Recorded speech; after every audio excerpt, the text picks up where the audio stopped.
타인에게 흔들리지 않고 자신을 돌보는 법. 공동 의존자, 더 이상은 없다. 제 78장. 경제적 책임감. 어떤 공동 의존자들은 경제적으로 다른 사람에게 의존한다. 이것은 때때로 합의에 의해 이루어진다. 예를 들면 남편이 밖에서 일하며 돈을 버는 동안 아내는 집에서 아이를 돌보는 것과 같은 경우다. 하지만 합의에 의한 것이 아닌 경우도 있다. 일부 공동 의존자들은 지나치게 희생당해왔기 때문에 자기 자신에 대해 경제적으로 책임질 수 없다고 믿는다. 많은 공동 의존자들은 한때 경제적인 책임을 담당했지만 사랑하는 사람의 알코올 중독이나 다른 문제들로 인해 큰 혼란을 겪게 되면서 일을 할 수 없는 지경에 처하기도 했다. 우리 가운데 어떤 사람들은 당신이 돈에 신경을 쓰지 않는다면 나도 신경 쓰지 않을 거야 라는 식으로 경제적인 책임을 그냥 포기했다. 때때로 공동 의존자들은 경제적으로 다른 성인까지 책임져야 했다. 나는 한 푼도 벌어오지 않는 남편을 대신해 공동 의존자인 아내가 두세 가지 일을 하며 가정을 책임지고 있는 상황을 자주 목격했다. 무의도식하는 그녀의 남편은 집에서 텔레비전을 보고 월세를 축내며 여전히 빈둥빈둥 살아가고 있다. 그 어느 쪽도 바람직하지 않다. 우리는 다른 일뿐만 아니라 경제적으로도 스스로를 책임질 수 있어야 한다.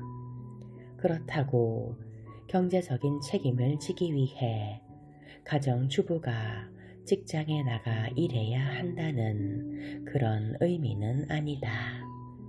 가사 활동은 중요한 직무이며 존중받아 마땅한 일이다. 남자든 여자든 집안일을 하기로 선택하고 그 일을 하고 있다면 그 사람은 이미 자신의 몫을 담당하며 경제적인 책임을 감당하고 있는 것이다. 경제적으로 책임을 진다는 것은 모든 일을 공평하게 분배해야 한다는 그런 의미가 아니다. 스스로 경제적인 책임을 감당한다는 것은 태도의 문제다. 그것은 우리가 책임져야 할 일이 무엇인지를 정확하게 이해한 후 자신의 책임으로 받아들이기 시작했다는 것이다. 또한 그것은 다른 사람이 자기 자신에 대한 경제적인 책임을 스스로 감당할 수 있도록 우리가 허용하고 더 나아가 그들이 그렇게 할 수 있도록 우리가 주장해야 한다는 의미를 담고 있다.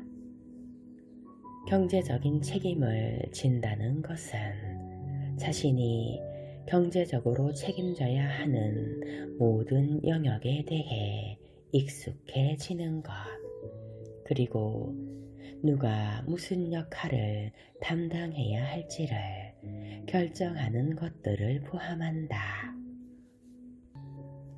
어떤 청구서를 지불해야 하는지, 언제 그것을 지불해야 하는지, 세금은 언제까지 내야 하는지, 어느 정도의 돈을 얼마 동안 쓸 수 있는지, 이 모든 일들 가운데서 우리가 담당해야 하는 역할은 무엇인지, 우리가 적절하다고 생각하는 목보다 덜 해야 하는 것은 아닌지, 아니면 더 해야 하는 것인지, 직장을 다니면서 돈을 버는 일이 당장은 우리의 책임이 아니지만 적어도 언젠가는 우리도 그렇게 해야만 한다는 사실을 받아들여야 하는지, 경제적인 책임을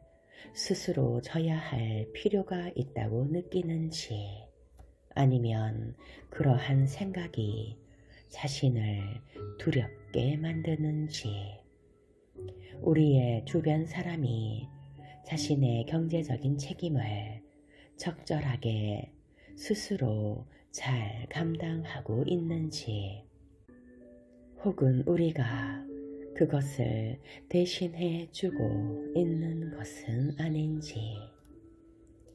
경제 문제를 다루는 것은 우리의 삶에서 빠질 수 없는 부분이다.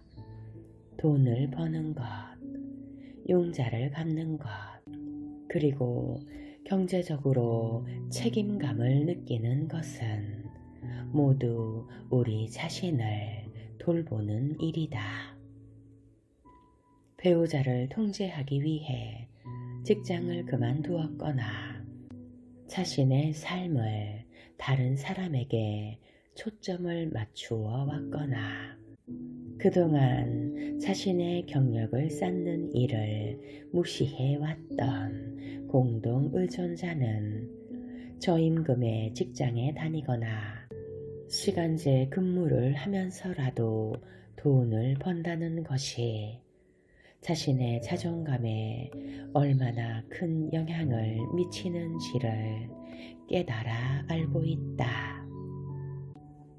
우리는 마땅히 경제적 풍요를 누릴 만한 가치가 있는 사람이라는 사실, 그리고 누군가가 우리의 능력에 대해 당연히 대가를 지불할 것이란 사실을 망각하며 살아왔다. 경제적으로 배우자에게 의존하고 있는 많은 공동 의존자들 역시 자신이 경제적으로 자유로울 수 있다는 사실에 반가워한다. 그 상황은 만족감을 느끼게 한다. 경제적으로 책임을 스스로 어떻게 질 것인가란 문제는 우리가 반드시 고려해야 하는 중요한 문제다. 다른 사람에게 경제적으로 의존한다는 것은 정서적인 의존 현상을 동반할 수 있다. 또한 다른 사람에게 정서적으로 의존할 때 그 사람에게 경제적으로도 의존하는 경향을 보인다. 스스로 경제적인 책임을 지는 것은 우리가 성취해야 하는 목표인 것이다. 왜냐하면 그것은 우리를 비의존 상태로 나아가게 하는 촉매제로 작용하기 때문이다. 용서. 알코올 중독 같은 강박장애는 용서의 위대한 원칙 같은 여러 가지 바람직한 교훈들을 비틀고 왜곡한다. 우리는 같은 사람을 반복적으로 용서한다. 우리는 약속을 듣고 거짓말을 믿고 더 많이 용서하려고 애쓴다. 어떤 공동 의존자는 다른 사람을 용서할 수 없는 지경에 이르렀는지도 모른다.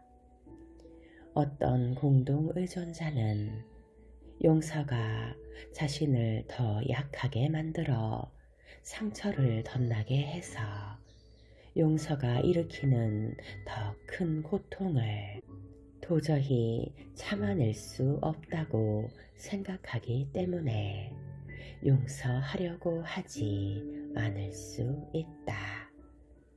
용서는 우리를 자극하기도 하고 고통스러운 경험이 되기도 한다.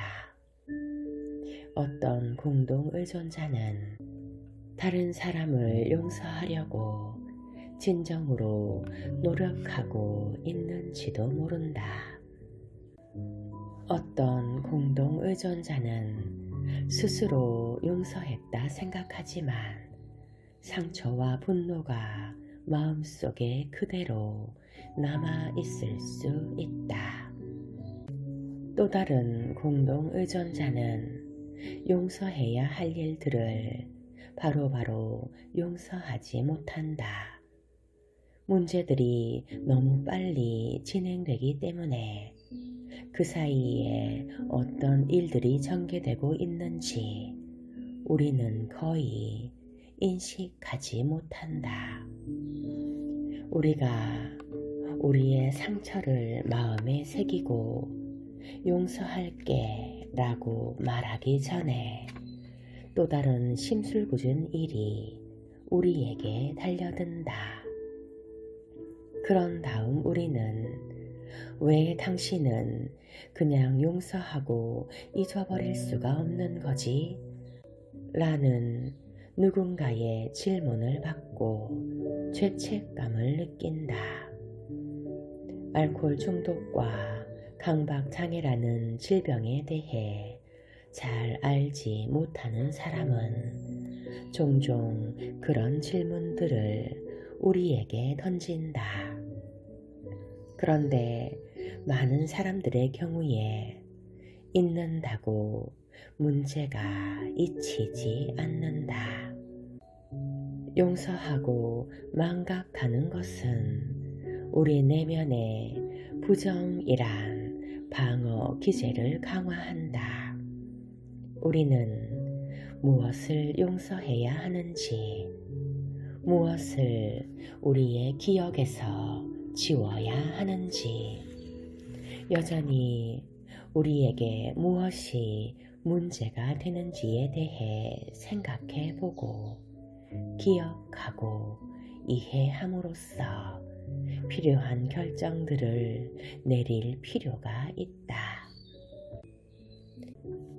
우리가 누군가를 용서한다는 것은 그 사람이 계속 우리를 괴롭히도록 내버려 두어야 한다는 그런 의미가 아니다. 알코올 중독자에게 필요한 것은 용서가 아니다. 그들에게 필요한 것은 치료다. 우리는 그들을 용서할 필요가 없다. 적어도 초기 단계에서는 그런 입장을 취할 필요가 없다. 그들이 우리의 감정을 해치지 못하도록 우리는 한 발 물러설 필요가 있다. 그렇다고 우리가 용서하는 태도를 취해서는 안 된다고 말하려는 것은 아니다. 우리 모두에게는 용서가 필요하다. 원한과 분노는 우리를 다치게 할 뿐이며 다른 사람에게도 도움이 되지 않는다. 용서는 경이로운 것이다. 용서는 모든 과거의 흔적들을 말끔히 지워 없앤다. 용서는 죄책감을 씻어준다. 용서는 평화와 조화를 가져온다. 용서는 우리 모두가 가지고 있는 인간다움을 인식하고 받아들이는 것이며, 괜찮아. 나는 어떤 경우에도 당신을 사랑해 라고 말하는 것이다.